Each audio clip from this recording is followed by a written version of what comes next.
Francisco, de Oliverio Girondo, claro. Tendido entre lo blanco la vi, se aproximaba, las pupilas baldías, el cuerpo inhabitado, sin cabellos, sin labios, inasible, vacía. Junto a mí, a mi lado, todo hecha de nada, se sentó, me esperaba, la miré, me miraba. Ya estaba entre sus brazos, de soledad y frío, acalladas las manos, las venas detenidas, sin un pliegue en los párpados, en la frente, en las sábanas, más allá de la angustia, desterrado del aire, en soledad callada, invocación de polvo, de humareda, de olvido. Era yo, la voz muerta, los dientes de ceniza, sin brazos, bajo tierra, roído por la calma, entre turbias corrientes de silencio, de barro. Era yo, por el aire, ya lejos de mis huesos, la frente despoblada, sin memoria, ni perros, sobre tierras ausentes, apartados del tiempo, de la luz, de la sombra, tranquilo, transparente. Hermoso, Eso fue. muchas gracias, Matías. Tríptico. Gracias. Nada. Seguimos con Francisco Andrade, si está por ahí. Aquí estoy. Cuando quieras. Voy a leer ¿dónde? Me extravié en la fiebre, detrás de la sonrisa, entre los alfileres, en la duda, en el rezo, en medio de la herrumbre, asomado a la angustia, al engaño, a lo verde. No estaba junto al llanto, junto a lo despiadado, por encima del asco, adherido a la ausencia, mezclado a la ceniza, al horror, al delirio. No estaba con mi sombra, no estaba con mis gestos, más allá de las normas, más allá del misterio, en el fondo del sueño, del eco, del olvido. No estaba, estoy seguro, no estaba. Muchas gracias, Francisco. Y bueno, quiero darle paso ahora a Susana, entonces, para que nos hable y nos introduzca un poco en el universo de Girondo, que nos cuente un poco más de su vida y obras. Así que nada, Susana, es un placer tenerte. Bienvenida. Me toca, ¿empiezo yo ahora? Sí, por favor. Bueno, empezaría por ejemplo, decir, la Casa de Girondo, que está en Suipacha en 1444, era una casa que tenía unas escalinatas muy bonitas y blancas, y arriba de todo estaba el espantapájaro. No sé si alguno ha tenido oportunidad de verlo en vivo y en directo. Es un muñeco de papel maché que hizo Girondo, con sus propias manos, y ahí arriba estaba esperándonos para que entráramos a la casa. Y después ahí era siempre la voz de Girondo que predominaba parece que retumbaba en las paredes con su voz, cuando hacían las reuniones en la calle Suipacha, y que hacían como banquetes, con muy buena comida y mucha bebida y mucha charla y tangos. A veces bailaban, en general a veces había bailes, y cantaban, Olga Orozco cantaba también, y Girondo iniciaba el baile bailaba con Nora el 9 de julio, el tango, y iba con los zapatitos charolados con moñito, todo para la ocasión. Después nunca más, después seguía Nora bailando y los demás bailando, pero él ya se dedicaba a las relaciones. Eran muy, muy interesantes todas esas reuniones, en la cual se mezclaba toda clase de personas, pero lograban todos mantener el orden, no se peleaban por ser antagónicos ni nada en distintas cosas, y bueno, y ahí se pasaba una preciosa noche. Después bueno, Oliverio, cuando tenían que tomar una cocinera, que también me dijo que eso lo contara,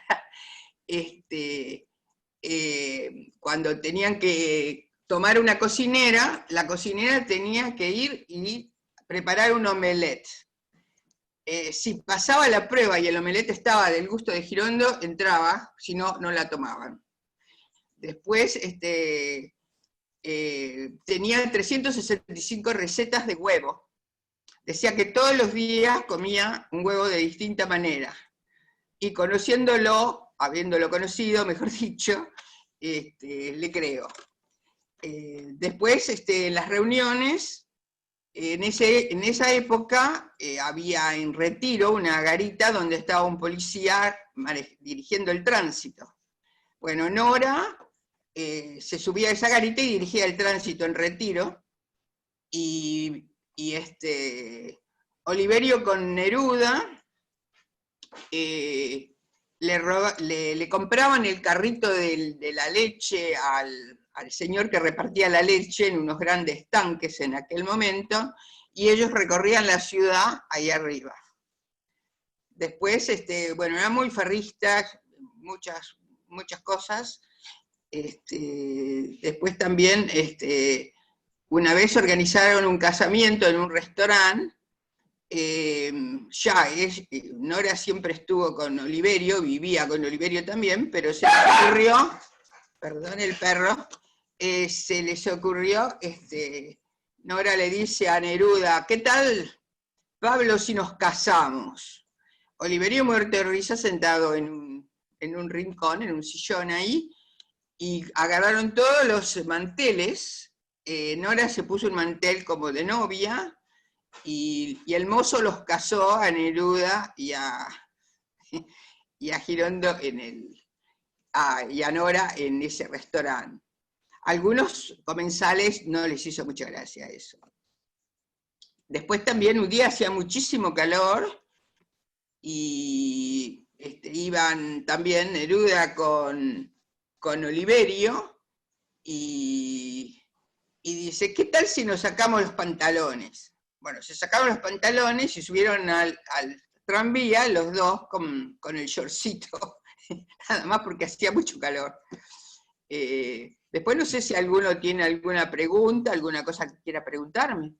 Es decir, hay muchas anécdotas, pero ellos, qué sé yo, después ellos pasaban las vacaciones, decían que la casa era demasiado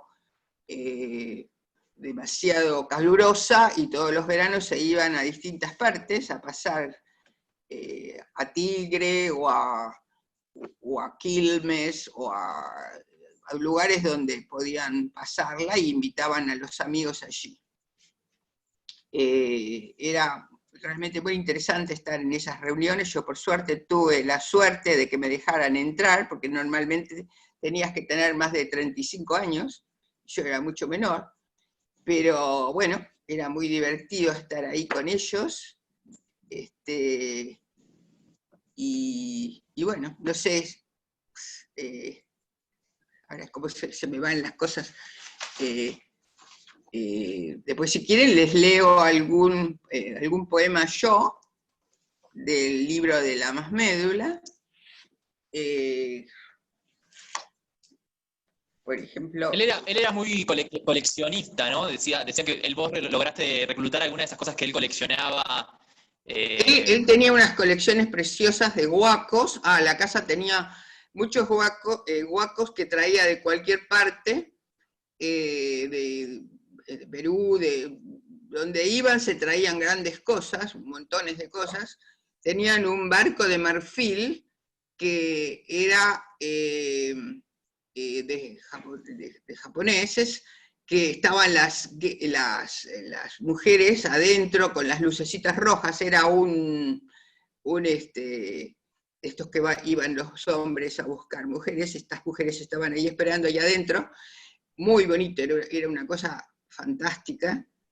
Yo no sé si no sé si se ve, yo tengo un caballito ahí de Calecita, que bueno, me lo quedé de ellos, y los libros era increíble las colecciones que hay, que eso se puede ver en mi página o en el Museo Jules Solar, que está toda la colección que la volvimos a recuperar, pero en títulos, ¿no? De cómo era. Yo conservo 500 libros más o menos de él, pero el resto está en el Museo Fernández Blanco y después en papel porque se remató toda la colección cuando fallecieron. Tenía una colección de oro, que era fantástica, que después, cuando Oliverio muere, no la vende porque la tenían guardada en el banco, pero Nora era claustrofóbica, y entonces no se animaba, pues terminaron vendiéndola. La colección que tenía era muy linda, muy fantástica. Mi idea era sacarle fotos y hacer un libro con esas, formando parte del libro, ¿no es cierto? No sé si voy a llegar a eso. Tengo muchos proyectos, pero el tiempo no abunda. Es muy lindo lo que contabas en una cómo reclutaste todo el material de él, ¿no? Porque su familia no le daba la importancia y vos contaste que en un auto subiste todos sus libros y algunas de sus pertenencias. Claro, cuando ellos fallecieron, cuando ya quedó la casa, no me dejaban entrar a mí, me dejaban ir, pero bueno, no, empezaron a rematar casi todo, y había todo un cuarto lleno de libros, que no sé por qué habían quedado ahí, unos libros preciosos. Y me dijeron, bueno, te vamos a dejar entrar, así que entrá y llévate lo que quieras, ¿no?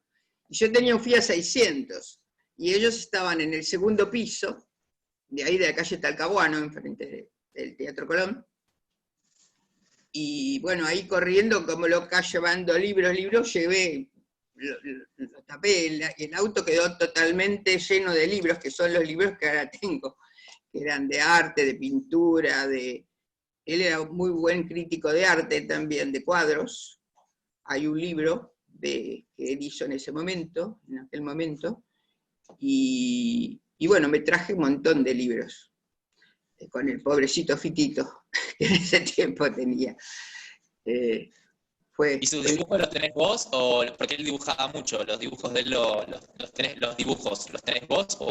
Yo los tengo casi todos, pero no originales, no todos. Porque cuando Nora, es decir, de repente Nora salía con un paquetito y se iba al museo, algún museo, a la SADE, por ejemplo, y en la SADE donaba cosas. Naturalmente en la SADE hubo alguien que se las apropió, y se perdieron. Cuando yo quise verlas, algunas pude ver, que me las dejaron copiar, y bueno, entonces tengo todas, pero no todas son originales, pero son buenas reproducciones. Yo cuando empecé, no me ocupaba para nada de nada, con referente a ellos, ni siquiera había leído la obra, pero vino un muchacho, que en ese tiempo tendría menos de 20 años, 28 años, una cosa así, y bueno, y dije, ¿cómo puede ser que este personaje que vino acá a verme sabe tanto y yo no sé nada? Entonces ahí empecé a leer y empecé a ocuparme, y me empezaron a preguntar cosas, y bueno, me hicieron entrar despacito a la obra de Girondo. El lado oscuro del corazón fue una de las cosas que me empujó cuando hicieron esa película, y después, bueno, poco a poco me fui metiendo en conseguir manuscritos, conseguir todo lo que pude. Tengo bastante material. Y además empezaron a editar la obra de él, así que se hicieron bastantes libros. Está la página de él, Girondo Lange, no sé si la vieron, Girondo-Lange, que ahí está la página de los dos. que yo la hice precisamente juntos, porque, bueno, ellos siempre estuvieron juntos, así que dije, no los voy a separar yo, por lo menos si alguien los quiere separar, pero no voy a ser yo. Así que la página es de Nora y Oliverio, con toda su obra.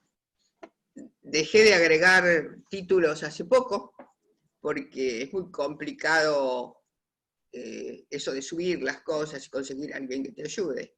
Así que hace 2 o 3 años que ya no subí más nada.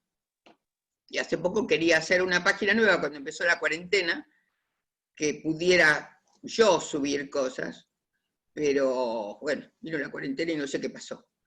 Desapareció el personaje que me iba a ayudar.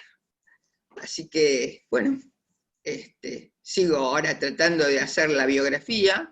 Se va a publicar el libro de Oliverio, una biografía de Oliverio, de una versión crítica, y que no sé si lo conocen, a Martín Greco. Está en la universidad, da clases en la universidad y además en cine. Y él está preparando su tesis doctoral, un poco atrasada, de toda la obra de la versión crítica y la biografía. Pero bueno, no sé cómo va a terminar porque ya va por las 700 páginas y eso no se lo van a aceptar en la UBA para leer semejante libro para la tesis. Pero de ahí después vamos a publicar el resto de los libros. Vamos a dividirlo en 2 partes o 3, no sé cómo se va a hacer eso. Y yo por otro lado me estoy ocupando más de Nora en este momento. ¿Cómo era la relación esta, no tan polémica entre Nora, Borges y Oliverio? Eso no fue tan polémico como lo quieren hacer aparecer. Claro. En realidad, Nora, es decir, la hermana de Nora, la hermana de mi abuela, estaba casada con el hermano del padre de Borges, así que compartían un parentesco lejano. Compartían primos hermanos, ¿entiendes? Es decir, Borges, Jorge Luis Borges, era primo de Frank y de los 2 hermanos, y los 2 hermanos a su vez eran primos hermanos de Nora, por la madre. Y entonces se visitaban mucho en ese tiempo, y a Nora le encantaba salían con Borges caminando, se iban de Belgrano al centro, y él realmente fue una especie de profesor o la persona que le dio conocimientos y le dio, la lanzó, diríamos, y la entusiasmó a que ella escribiera y todo eso. Pero siempre fueron amigos. Lo que pasa es que hay un señor irlandés que hizo una biografía de Borges y se le ocurrió, necesitaba una persona para probar su idea de que Borges, según con qué mujer anduviera por ahí cerca, cambiaba la forma de escribir. Entonces eligió a Nora en ese caso. Pero Borges realmente estuvo enamorado y se quiso casar con la hermana de Nora, que era Aidé. Pero Aidé no se quiso casar con Borges a pesar de que fueron muy amigos toda la vida, todos los viernes, de alguna manera se comunicaban, hasta que Aidé murió. Pero él le pidió casamiento, pero cuando llegaba a algún sitio donde estaba Aidé allí, Aidé empezaba a hacerle así de no, porque no se iba a casar con él. Le decía con el dedito. Ahora, crearon un trío que no fue. En ese tiempo no se podía, no dejaban salir a las niñas, y de noche nunca salían mis tías, que eran 5. Pero cuando hicieron la presentación del libro de Hernández, Segundo Sombra, la hicieron en la Rural, ahí en Palermo, que había como un salón grande donde hacían reuniones y cenas. Y entonces la madre dejó ir, como era el mediodía, las dejó ir a Nora, acompañada de la hermana menor Ruti, y los acompañó Jorge Luis Borges, obvio, porque ya ahí le tenía confianza, era un parentesco, estaba todos los sábados en la casa de Tronador. Así que ahí fueron, pero cuando llegaron al lugar, ya estaban las mesas con la gente ya ubicada, ¿no? De antemano. Así que los separaron a los tres. A Borges lo mandaron a un lado, a Ruti en otro, y a Nora la pusieron al lado de Girondo. Y de ahí empezó el conocimiento de ellos,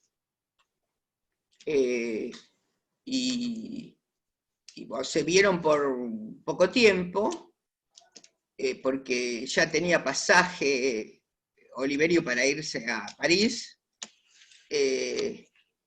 y bueno, hubo correspondencia, pero Oliverio no quería saber mucho porque era 15 años mayor que Nora, y tenía una novia en París, así que se fue. Después fallece el padre, eso fue en el 26, en el 27 fallece el padre de Girondo, y a los 3 meses el hermano mayor. Así que Oliverio vino para Buenos Aires y se quedó, y ahí estuvieron relacionados un poco más con Nora. Pero después Oliverio se fue, desapareció por 3 años. Cuando vuelve, bueno, yo tengo algunas cartas donde se resistía a salir con Nora, a pesar de que había roto con su relación con la francesa y había vuelto a Buenos Aires. Y después de mucho dar vueltas, bueno, aceptó. Y empezaron a tener una relación que no fue como dicen algunos, que estuvieron 15 años. Tuvieron, sí, muchos años, pero ella realmente no se fue a vivir con él hasta más o menos el 37, el año 37, y empezaron en el 30. Y bueno, y en el 43 recién se casaron. Fue cómico lo del casamiento porque no, fueron solos, y la familia esperaba en la esquina en un bar. Ellos dos entraron solos con los testigos y se casaron en la iglesia. Ay, me sale el Socorro, pero no es el Socorro. Esa es una que estaba en la avenida 9 de Julio, que fue volteada, y ahora está en la calle Santa Fe. Y bueno, y ahí después se fueron al bar y siguieron la farra del casamiento. Bueno, muy lindo todo lo que nos compartís, realmente es un placer tenerte, y querías compartirnos también una lectura, me dijiste, ¿no? Sí, tenía acá, había pensado en Tropos, ¿la conocen? Tropos. Sí. Toco poros, amarras, calas, toco, teclas de nervios, muelles, tejidos que me tocan, cicatrices, cenizas, trópicos vientres toco, solos, resacas, estertores, toco y más toco y nada. Prefiguras de ausencia, inconsistentes tropos, qué tú, qué quienas, qué hondonadas, qué máscaras, qué soledades huecas, que sí, que no, que si no, que me destempla el toque, qué reflejos, qué fondos, qué materiales brujos, qué llaves, qué ingredientes nocturnos, qué fallebas heladas que no abren, que nada toco en todo. Muchas gracias, muy lindo. Esto pues, lo que me hace acordar es que él decía que especialmente los libros de La Más Médula, el libro La Más Médula, había que leerlo 3 veces cada poema y en voz alta, porque como él inventa palabras, se van entrelazando y uno lo puede entender más fácil. Estaba Tom Lupo, que bueno, falleció en esta cuarentena, pobre, lo recitaba muy bien y daba explicaciones de todo el texto, que a veces se entiende y a veces no. La Más Médula es medio complicado. Una niña me dijo una vez, una chica que estaba ya en la secundaria, me dice, ¿qué idioma es? Porque más bien que siempre le gustó inventar palabras y mezclar distintos idiomas, como lunfardo, francés, inglés. Inglés no tanto, pero francés y lunfardo y castellano. Buenísimo. O sea, quédate por ahí porque pasamos a la lectura de Fabián y de Fabio, pero ya después quizás si a uno le surge alguna pregunta que te la pueda realizar, así que quédate por ahí y si te parece vamos con Fabián Arenillas, no sé si estás por ahí. Se fueron. No, tiene que estar por ahí Fabián, a ver, lo voy a buscar. Si no, vamos con Fabio. Como quieras, ¿querés que vaya yo? Dale, arrancamos con Fabio y ahí espero Dale. que se conecte. Aparición urbana. Surgió de bajo tierra, se desprendió del cielo. Estaba entre los ruidos, herido, malherido, inmóvil, en silencio. Hincado ante la tarde, ante lo inevitable. Las venas adheridas al espanto, al asfalto, con sus crenchas caídas, con sus ojos de santo. Todo desnudo, casi azul de tan blanco. Hablaban de un caballo. Yo creo que era un ángel. Muchas gracias, Fabio. De nada. Ahí estoy buscando a Fabián, pero me parece que se desconectó. No lo veo. A ver, un segundo. No lo veo a... Yo tampoco lo veo, Damián, a Fabián. Bueno, nada. Si quieren hacer alguna pregunta a Susana, los actores, los participantes que estén por ahí, lo pueden realizar. No sé si alguien tiene alguna pregunta. Vamos a esperar. Se pueden animar. O alguno de los actores quiere hacer alguna pregunta a Susana también. Susi, por lo visto compartiste mucha cosa con Oliverio, claramente, la vida toda, ¿no? Bueno, yo era muy jovencita y en principio lo único que no me perdía reuniones familiares, que más bien eran las hermanas, la madre y Oliverio, y yo. Que me colaba siempre, aunque tuviera una reunión con algún caballero buen mozo, prefería estar con Oliverio y la familia. Era mucho más interesante, era muy divertido, tocaban los temas que se tocaban, además tocaban el acordeón a piano, les gustaba mucho, las tres hermanas de Nora, tres eran en total con Nora, que tocaban el acordeón a piano. Yo intenté aprenderlo, pero tuve malos profesores, además que no digo. Y después también tocaban muy bien el piano, así que y cantaban tango y bailaban muy bien el tango, y bueno, después una de las hermanas de Nora fue una de las primeras que yo oí en ese tiempo, que hizo el Club de los Sueltos.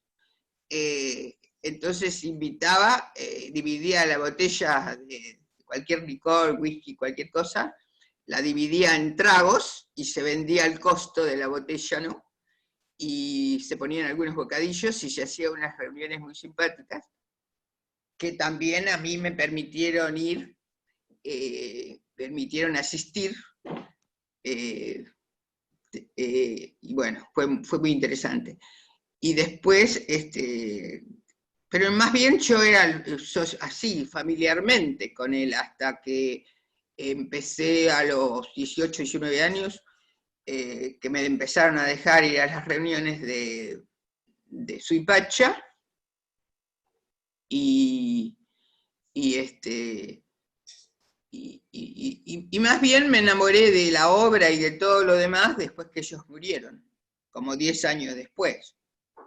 Al 1990 más o menos empecé a leer a Girondo, que no entendía nada.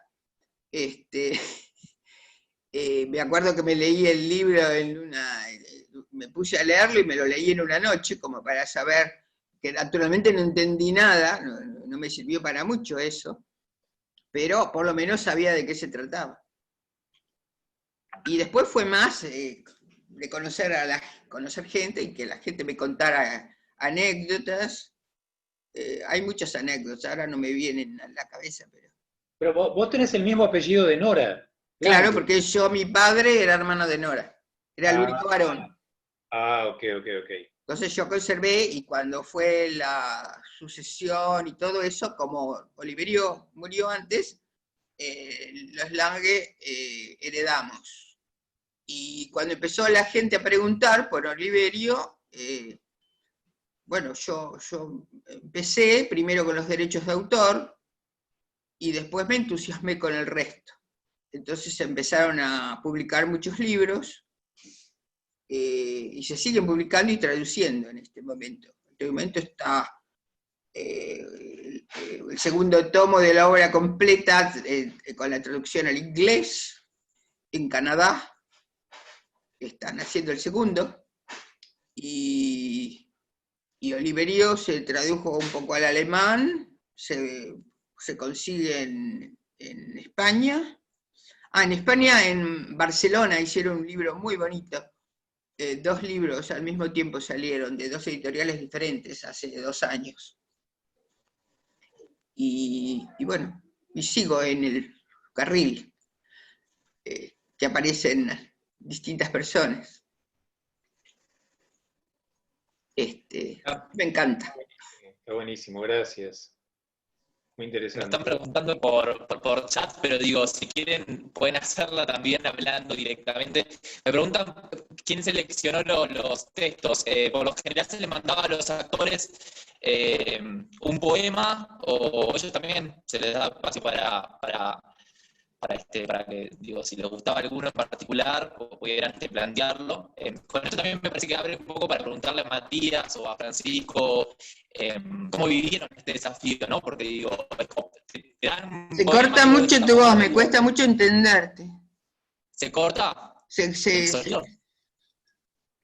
Sí.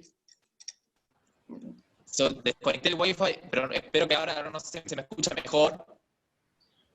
Se Sí, escucha cortado, pero igual te seguimos, Seba, yo te puedo sí, seguir al momento. sí, algo No, te digo, puede seguir, pero no todo.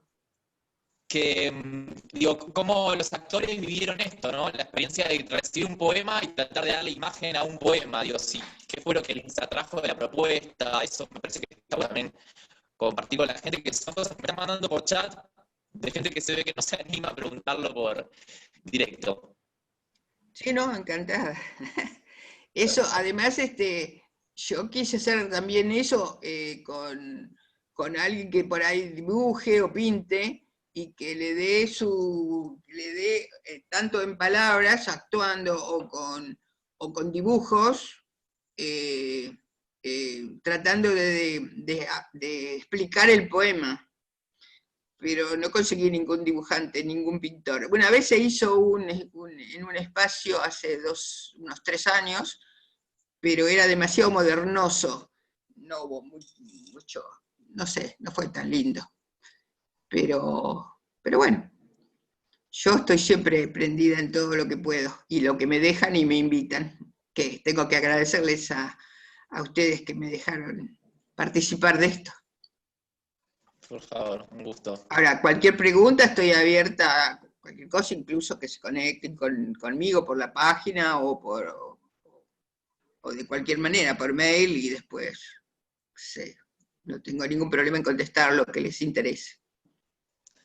Me gustaría, digo, si Fabio, o Matías, o Francisco también quieren comentar un poco de cómo vivieron la propuesta, ¿no? Voy a comentar mi experiencia. Damián, muchísimas gracias por la invitación, nuevamente te agradezco. A mí me resultó algo curioso, que es que yo lo leía a Oliverio cuando empecé a hacer teatro en el San Martín, en unos talleres que se hacían en el San Martín, que hoy los veo como más, en el momento me acuerdo que lo leíamos y me pasaba un poco similar, de ¿qué es esto? ¿Qué es esto que estoy leyendo?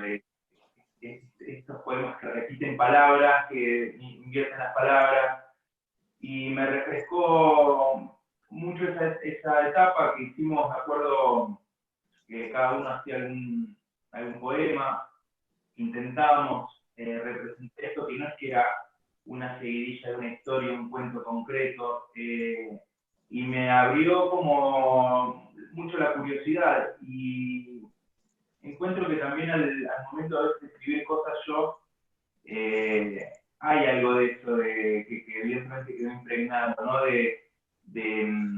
Me parece que lo que es que parece como que, como casi como que ni lo razonan lo que y la verdad que quizá no es así, no lo sé, pero esa cosa de largar en el papel, ¿no? Me parece que eso es interesante. Y después, bueno, con la experiencia esta de los videos, también un acto de confianza de parte de ustedes y de parte nuestra, me parece como decir, bueno, largo esto y vemos que sale. Me gustó mucho la experiencia y revivir un poco los textos de Oliverio, que yo particularmente hace un tiempo que no leía algo de él y me gustó refrescar un poco esa lectura que desde el principio me pareció muy interesante, muy particular. Él decía que mientras me recordaran y me lean, yo sigo vivo. Así que yo sigo ese camino. Totalmente. Por lo menos. Totalmente. Es muy lindo estar. A mí me entusiasma mucho. Además es actual, ¿no? No sé, a la gente sigue vigente de alguna manera. Y Nora también. Nora se está publicando en España. Ahora también se ha hecho traducciones y se empezó a leerla también bastante. Ella viene más retrasada que Oliverio, pero tiene su estilo. Es muy lindo. Eran dos personajes fantásticos. Ojalá uno pudiera tener un 10%, yo por lo menos, un 10% de lo que tuvieron ellos. Eran maravillosos, además de un carácter fortísimo los dos, así que no entiendo cómo podían vivir juntos, pero vivían, y muy enamorados hasta el final. Me acuerdo que había una señora que estuvo los últimos 15 años con ellos, acompañándolos, y después yo la acompañé a ella cuando ella ya quedó más mayor, hasta que falleció, y ella solía contarme cosas de la casa, ¿no? Y cuando él estuvo enfermo, delicado, porque había tenido una operación, lo tenían que ayudar a caminar, ¿no? ¿Y qué habría? Habría 3 metros, 4 metros del dormitorio, de la cama hasta el baño. Y decía, no te imaginas lo que tardaron en llegar, dice, porque cada minuto le decía, un bacho, dame otro bacho, y ahí se besaban a mitad de camino, no sé cuántas veces se besaron del baño hasta el dormitorio. Y ya eran los últimos años de la vida en común de ellos. Eran fantásticos. Estar con ellos era, y muy celosos los dos además. Y por esos celos también le tocaban anécdotas y cosas extrañas. Un día dice que una chica se le sentó al lado, y a él le gustaba, si le permitían, le gustaba acariciar rodillas. Y esta muchacha se sentó al lado de él y bueno, y él le acarició las rodillas, naturalmente, y ella no se negó, pero resultó que no era una dama, era otra persona, así que me imagino la rabia que tendría. Lo jorobaron. Porque siempre estaba, tenía cada cosa.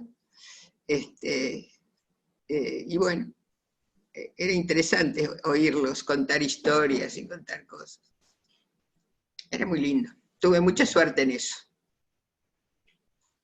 Muchas gracias por compartir todas estas experiencias, estas anécdotas. Al contrario, me encanta. No sé si alguien tiene algo más para agregar o quiere preguntar algo, si no, digo, culminamos por acá esta tertulia. No, bueno, primero me encanta escuchar siempre cuando alguien tiene anécdotas tan de primera mano, tan de la cocina, de la cotidianeidad de una persona, de una celebridad, como es el caso de lo que está contando Susi ahora. Y la verdad que Eso siempre está bueno porque humaniza y corre del bronce a los próceres, ¿no? Tanto los próceres, en este caso literarios, como los próceres políticos o lo que fuera. Y eso es súper interesante. Y nada, mira, la experiencia me resultó muy, muy interesante. Yo venía con un ejercicio de filmarme acá en casa por la serie web que estamos haciendo acá. Y lo que me llamó la atención de la poesía que me tocó fue justamente el vuelo, hablaba del vuelo, y la musicalidad de toda la poética de él. Es musical, es verdad que por momentos usa palabras que decís, ¿esta palabra existe? ¿La inventó? ¿De dónde la sacó? Pero Pero él jugaba con las palabras. Él decía que si vos le preguntabas cuál es tu libro preferido, te decía un diccionario. Y el diccionario lo tenía todo corregido. Naturalmente, no sé, se perdió, no lo pude, yo quería tenerlo, pero no pude. Y se metía en cosas insólitas. También se puso a cocinar, me acuerdo, y con una señora que después publicó el libro, pero él no quiso figurar. Y habían hecho las cosas juntos, ¿no? Comidas juntos. Pero era todo era cómico. Se metía en cualquier cosa y hay un montón de anécdotas al respecto. Después también comentar, bueno, este tema de la barba, él en realidad la barba se la dejó porque se fue de Madrid a España, de Italia o Francia a España, en uno de esos coches así a caballo, ¿no? Y bueno, y se fue con dos poetas más, hicieron ese viaje. Y se olvidaron las navajitas de afeitar, entonces se volvieron todos barbudos. Entonces cuando llegan, él se va a un lugar para afeitarse, y el señor le dice, no, yo no puedo cortar esa barba. Piénselo, váyase a su casa, piénselo, y después vemos si se la cortamos o no. Bueno, Oliverio al fin decidió dejársela, así que a partir de ahí no se la sacó nunca más. Y lo quisieron contratar para una película, pero no quiso, y también como cónsul o algo así, también tampoco quiso, pero era increíble. Y en Francia debe haber tenido cada cosa que no se puede creer. Una vez se ve que tuvo que salir de apuro de uno de estos lugares de citas. No me sale, ¿por qué no me sale la palabra? Y parece que no sé por qué razón tuvo que salir apurado. Y lo único que se puso fue los zapatos y el sobre todo. Y se fue para la calle. Y se cruza con 3 monjas, y entonces él se abre el sobre todo y dice, ¡el diablo, el diablo! Salieron corriendo las señoras monjas. Cosas por el estilo hay varias. En fin. ¿Cómo revelaste todas estas experiencias? Estas experiencias, esas cosas que contás, que fueron cosas que fueron llegando o cosas que viviste directamente? Porque digo, hay muchas cosas por contar, ¿no? Digo, me parece que fueron cosas que se fueron diciendo también, ¿no? Sí, más bien algunas las escuché en casa, algunas se fueron contadas ahí, pero en general las fui juntando de gente que lo conoció y que me las fue contando, o que han estado por ahí anotadas en algún libro. Hay un cuaderno que él dejó de anécdotas que le contaba la madre o que le contaban en su casa, sus padres o sus abuelos o algo así. Entonces se fue haciendo una colección de anécdotas, tanto de él como de Nora. Y bueno, yo las voy a tratar de escribir, de publicar en algún momento. Pero la verdad me cuesta escribir. Me cuesta escribir porque siempre hay algo que se interpone para que no lo pueda hacer. Entonces hice un laberinto, digo que tengo hecho un laberinto, porque empiezo a escribir y después queda. Y después otro día agarro otro papel nuevo, o papel o la computadora, y otro. Y entonces se va repitiendo, y yo digo, es un laberinto que tengo que ahí descifrar y poner en orden algún día. ¿Quién sabe lo logre hacer? Parece interesante saber, Susi, cómo eran los momentos en los que él producía, generaba, si es que se encerraba o si es que lo hacía de una manera metódica o no. O, a ver. No, tenía una forma metódica. Ellos escribían de noche y se ponían 8 horas. Él ponía 8 horas que tenían que sentarse los dos a escribir. Nora y él, cada uno en su escritorio. Y bueno, entonces hasta las 5 de la mañana, una cosa así, o 6, se quedaban escribiendo. Y después se despertaban alrededor del mediodía, que era un desayuno, almuerzo, después cada uno se dedicaba a sus cosas, no los podía llamar en ese horario generalmente, durante el día prácticamente no los podía llamar, no te atendían. Y después recién a las 7 de la tarde empezaban a recibir visitas o salir o hacer alguna reunión en su casa o ir a juntarse en algún restaurante a comer. Me acuerdo que iban a uno que él se comía 31 caracús, ¿se imaginan? 31 caracús. Ahora ya ni se usa, ¿no? Nadie come caracús, ¿no? Ahora. Qué rico Ya no que más, era. me parece que ya no más. Yo comía de Yo chico. quería, perdón, Damián, No, yo a veces justamente me he comprado algún hueso y lo he vuelto a comer como se comían antes, pero él se comía así, hacía cucharadas, se los comía. Y ya sabían que cuando iba él iba a ver caracú y se iba a comer caracú, igual que polenta y pajaritos o cosas, comidas así extrañas. el caracú antes era bastante típico. Yo me acuerdo. Se frizó. Ahora hay Mati que se entrecortó. Si podés volver a repetir lo que dijiste.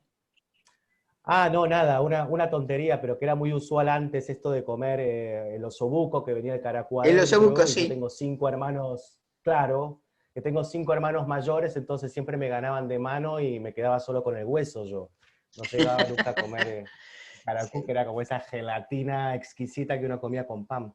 Sí, Quería con pan y agradecerles a sal. todos, Pan con y pan y sal. sal, totalmente. Agradecerles, aquí en Madrid son las 11 de la noche, yo tenía una reunión justamente de coescritura a las 9 de la noche y la pasé para más tarde, pero ya ahora me voy a ir corriendo a coescribir, que tengo una entrega. Yo escribo también. Agradecer la invitación a los compañeros, a Francisco, a Damián, a Fabio. Nada, fue muy, muy placentero.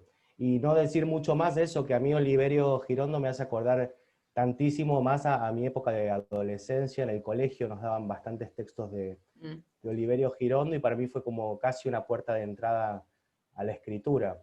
Y hacía muchísimos años que yo ya no lo leía, entonces cuando recibí la invitación me retrotraje a esos momentos. Ya tengo 40 años y viajé a mis 15 cuando...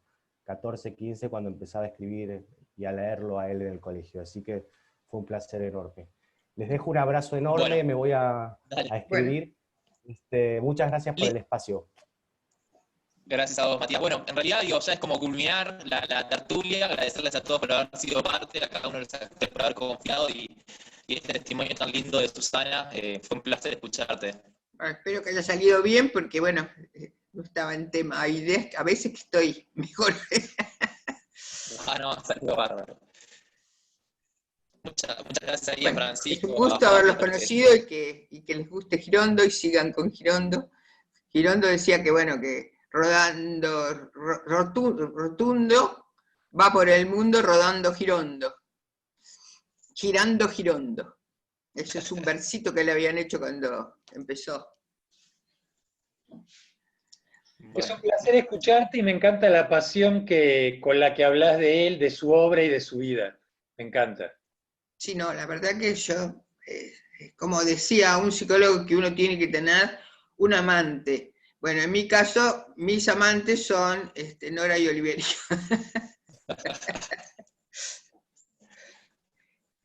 Uno puede Muchas gracias. lo que Espero quiere, pero que estén estos. uno tiene que tener un proyecto para poder seguir viviendo, especialmente este año, que ha sido terrible.